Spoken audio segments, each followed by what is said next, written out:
Hello guys, कैसे हैं आप। मेरे यूट्यूब चैनल में आपका एक बार फिर से बहुत बहुत स्वागत है।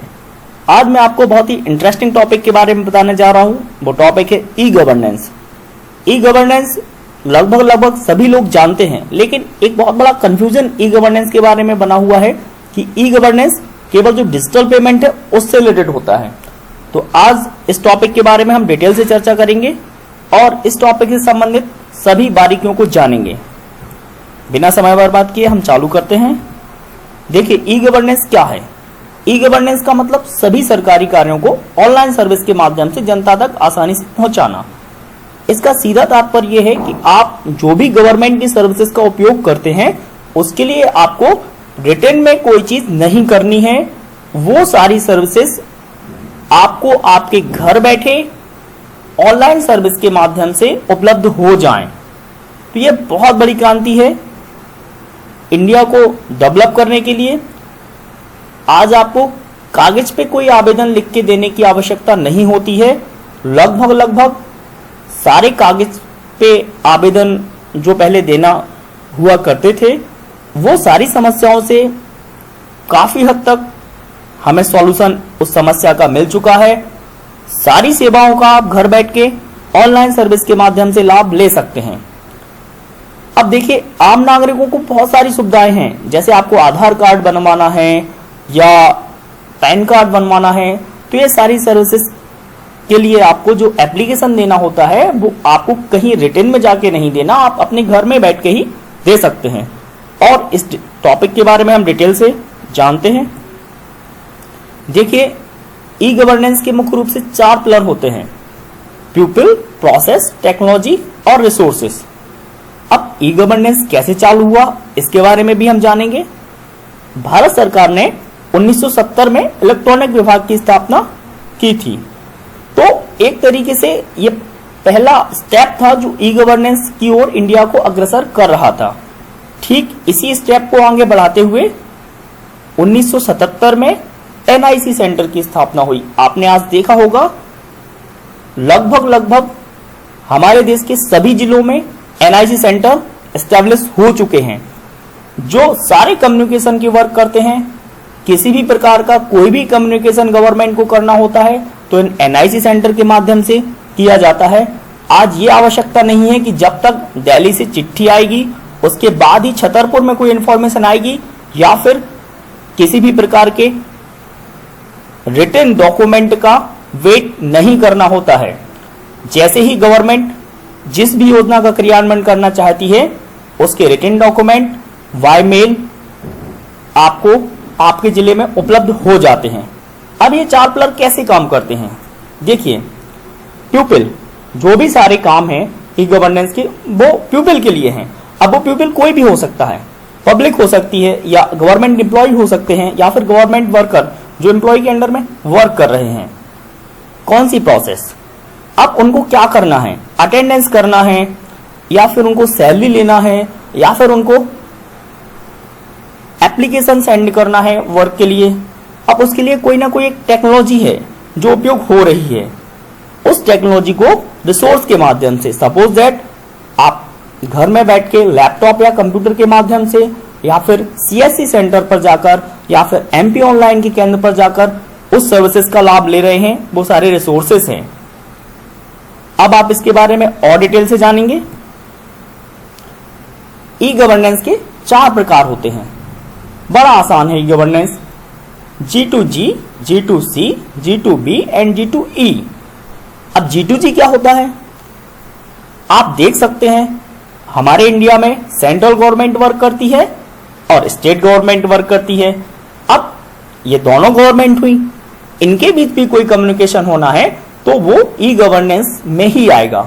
अगर गवर्नमेंट के एक विभाग से दूसरे विभाग तक कोई भी इंफॉर्मेशन सेंड होनी है या कोई भी इंफॉर्मेशन उसके लिए रॉ मटेरियल का वर्क करती है तो वो भी ई गवर्नेंस ही कहलाएगा। तो ये गवर्नमेंट टू गवर्नमेंट वर्क है। अगर एक गवर्नमेंट दूसरी गवर्नमेंट के लिए कोई पैसा ट्रांसफर करती है तो वो भी ई गवर्नेंस है। अगर 2 अलग अलग स्टेट किसी भी तरीके के कोई नियम बनाते हैं और एक गवर्नमेंट से दूसरी गवर्नमेंट को शेयर करते हैं तो वो भी आपका G2G के अंतर्गत आता है। अब G2C क्या है? Government to citizen. आप देखते हैं गवर्नमेंट आपको बहुत सारी सुविधाएं उपलब्ध करवाती है, तो वो सारी सुविधाएं आपको आज ऑनलाइन सर्विस के माध्यम से उपलब्ध करवाई जाती हैं, जिसको हम गवर्नमेंट टू सिटीजन कह सकते हैं। जैसे जो भी वर्कर वर्क कर रहे हैं, उनको अगर उनके अकाउंट्स में पैसा ट्रांसफर होना है तो गवर्नमेंट डायरेक्ट अकाउंट में पैसा ट्रांसफर कर सकती है। लॉकडाउन की कंडीशन में तो ये बहुत महत्वपूर्ण काम हुआ है। जितने भी मजदूर थे उन सभी का पेमेंट उनके अकाउंट में दिया गया। सोचिए, अगर आज डिजिटल इंडिया का कॉन्सेप्ट नहीं होता, हमारी गवर्नमेंट ई गवर्नेंस में काम नहीं कर रही होती, तो उन मजदूरों तक पैसे पहुंचाना लगभग असंभव था, क्योंकि सोशल डिस्टेंसिंग मैनेज होना इम्पॉसिबल था। हमारे इंडिया में इतने सारे वर्कर काम करते हैं, उनको अकाउंट में पैसा ट्रांसफर कराना ही एक आसान है। इससे करप्शन रुक गया। बीच में कोई भी ऐसा स्टेप नहीं था जो उस पैसे को किसी भी तरीके से रिट्रेडेशन कर सके, या उस पैसे में किसी भी तरीके का कोई रेजिस्टेंस लगा सके, या रोक सके, या छेड़खानी कर सके। इसी टाइप से G2B, गवर्नमेंट टू बिजनेस, इसका अर्थ होता है सरकार से व्यवसाय। इसमें सरकार और व्यापारिक क्षेत्र के बीच संपर्क होता है। आप देखते हैं जितने भी टेंडर होते हैं सब ई टेंडर के माध्यम से गवर्नमेंट मांगती है, और गवर्नमेंट आपको ऑनलाइन ही उपलब्ध करवाती है। ये पूरा पार्शल सिस्टम आज बन गया है। अगर कोई भी आपके ग्राम पंचायत में या आपके शहर में कोई भी टेंडर निकलता है गवर्नमेंट के वर्क का, तो आप उसको ऑनलाइन देख सकते हैं और उसके लिए आवेदन कर सकते हैं। तो इसमें कोई भी किसी भी प्रकार की ज्यादा गोपनीयता नहीं रहती है। इसी प्रकार से हम बात करते हैं G2E, गवर्नमेंट टू एम्प्लॉय। अब गवर्नमेंट टू एम्प्लॉय क्या है? गवर्नमेंट अपने पूरे एम्प्लॉय को मैनेज करने के लिए आज ऑनलाइन अटेंडेंस पर डिपेंड हो रही है। आप देखते थे स्कूलों की बहुत बड़ी समस्या थी, टीचर नहीं पहुंचते थे टाइम पर, तो इन सारी चीजों को एम्प्लॉय आसानी से कैसे हैंडल कर सके, इस बात को कैसे बचाया जा सके, तो उसके लिए सबसे महत्वपूर्ण कदम ऑनलाइन अटेंडेंस है। आज टीचर स्कूल में पहुंचकर अपनी ऑनलाइन अटेंडेंस लगाते हैं, उसको ई अटेंडेंस बोलते हैं, तब ये कंफर्म होता है कि उस टीचर ने उस दिन उस स्कूल में प्रेजेंट अपनी दे दी है। तो ये बहुत ही आसान है और इसमें बहुत सारी प्रॉब्लम का सॉल्यूशन एक साथ हो गया है। ऐसे बहुत सारे गवर्नमेंट ने पोर्टल बना दिए हैं जिनके माध्यम से आप कोई भी खरीदारी कर सकते हैं, जैसे जैम पोर्टल है, वो भी गवर्नमेंट टू बिजनेस का ही एक एग्जाम्पल है। तो और डिटेल में हम इस टॉपिक को समझते हैं। डिजिटल इंडिया, आप डिजिटल इंडिया की बात करते हैं तो डिजिटल इंडिया लगभग ई गवर्नेंस क्या है? Government to citizen, e transport, agriculture, education, e district, जितनी भी चीजें हैं आज सभी आपके मोबाइल में या कंप्यूटर में उपलब्ध हैं। आपको किसी भी स्थान पर जाने की ज्यादा जरूरत नहीं है। अगर गवर्नमेंट की किसी भी योजना का आपको लाभ लेना है तो आप अपने घर में बैठ के मोबाइल से उस वेबसाइट पर जाके गूगल में सर्च करके अपना आवेदन कर सकते हैं। तो ये डिजिटल इंडिया का कॉन्सेप्ट है।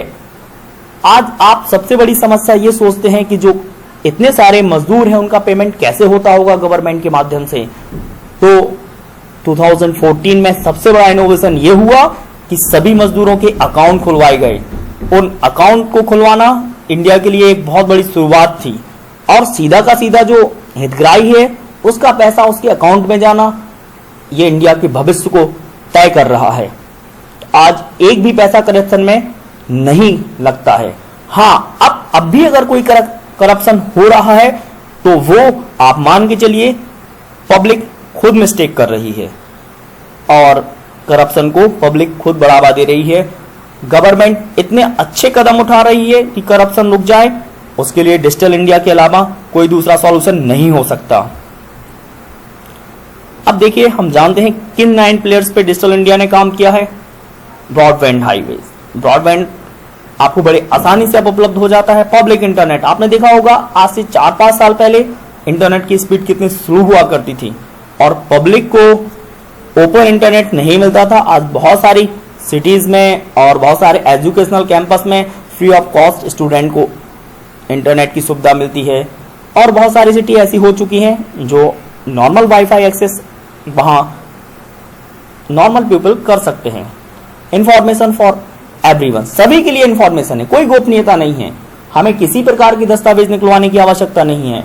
आप अपने मोबाइल में क्लिक करते हैं, मोबाइल में प्रोसेस होती है और आपके सामने आपकी इंफॉर्मेशन दिख जाती है।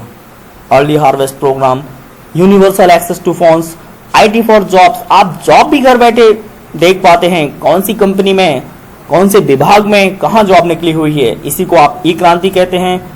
ई गवर्नेंस और इलेक्ट्रॉनिक ने इंडिया को आज बहुत आगे ले जाने में मदद की है। अब हम ये जानेंगे कि आखिर नागरिकों को कौन सी सुविधाएं होती हैं ई गवर्नेंस के माध्यम से। हम समझते हैं, आपको पैन कार्ड बनवाना है, पासपोर्ट बनवाना है, आधार कार्ड बनवाना है, राशन कार्ड बनवाना है, ड्राइविंग लाइसेंस बनवाना है, ये सब चीजें आजकल ऑनलाइन हो गई हैं। इसके लिए ज्यादा हमें डॉक्यूमेंटेशन की आवश्यकता नहीं है। अगर आप चाहते हैं कि आपके घर में जो पानी का कनेक्शन है उसका पेमेंट करना है, इलेक्ट्रिसिटी का कनेक्शन है उसका पेमेंट करना है, टेलीफोन का बिल भरना है, तो वो भी आप ऑनलाइन भर सकते हैं।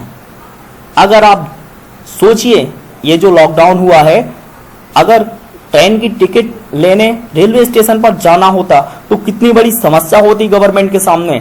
अगर ऑनलाइन टिकट की सुविधा नहीं होती तो लंबी लाइन लगी होती और वहां सोशल डिस्टेंस मैनेज होना लगभग असंभव हो पाता।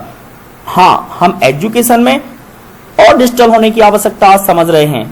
वैसे इसके पहले हमें ऐसी आवश्यकता नहीं थी, लेकिन आज डिजिटल इंडिया के कॉन्सेप्ट से घर बैठ के भी एजुकेशन पॉसिबल हो पाएगा। आगे आप देखेंगे घर बैठ के लोग मोबाइल में एजुकेशन ले पाएंगे। ये बहुत ज्यादा इनोवेटिव क्रांति अभी चल रही है। लेकिन आज जो भी स्टूडेंट की स्कॉलरशिप है वो आपको घर बैठ के आपके अकाउंट में उपलब्ध हो जाती है। अगर हमें किसी प्रकार का भी सर्टिफिकेट बनवाना है तो उसके लिए आप ऑनलाइन आवेदन कर सकते हैं, आपको वहां जाने की आवश्यकता नहीं है। ये सारी सुविधाएं आपको ई गवर्नेंस देती है। तो आप समझ सकते हैं कि इन सारी सुविधा का अगर लाभ लेंगे, ज्यादा से ज्यादा लोगों को बताएंगे कि हमें ज्यादा ऑफिस के चक्कर लगाने की आवश्यकता नहीं है, हम ई गवर्नेंस का प्रॉफिट लें और अपने घर बैठ के ही सारी सुविधाओं का लाभ उठाएं। अगर आपको मेरा ये टॉपिक पसंद आया हो तो जरूर इसको आप स्प्रेड करिएगा ग्राम पंचायतों में और सभी लोगों के साथ शेयर करिएगा, जिसमें हम समझ सकें कि आज हम भारत को बहुत बड़ी ई क्रांति की ओर ले जा रहे हैं। हमारे प्रधानमंत्री जी ने ई स्वराज्य की स्थापना करने के लिए भी बहुत महत्वपूर्ण कदम उठा दिया है। ये भी ई गवर्नेंस है। आज जितनी भी प्रॉपर्टी है गांव में लोगों की, वो ई गवर्नेंस के माध्यम से ऑनलाइन हो जाएंगी और उस प्रॉपर्टी के माध्यम से लोग लोन ले सकेंगे। अगर उनका घर है तो कितने एरिया में बना हुआ है और उसकी क्या वैल्यू है, ये सारी बहुत बड़ी प्लानिंग अभी चल रही है और उनका एक्टिवेशन धीरे धीरे पायलट प्रोजेक्ट में होने लगा है। MP में, राजस्थान में स्टार्ट हो गया है। तो ई गवर्नेंस आपको लगभग समझ में आया होगा। अगर ये टॉपिक आपको अच्छा लगा हो तो प्लीज इसको शेयर करिएगा और मेरे चैनल को अभी तक अगर आपने सब्सक्राइब ना किया हो तो जरूर सब्सक्राइब करें। Thanks for watching.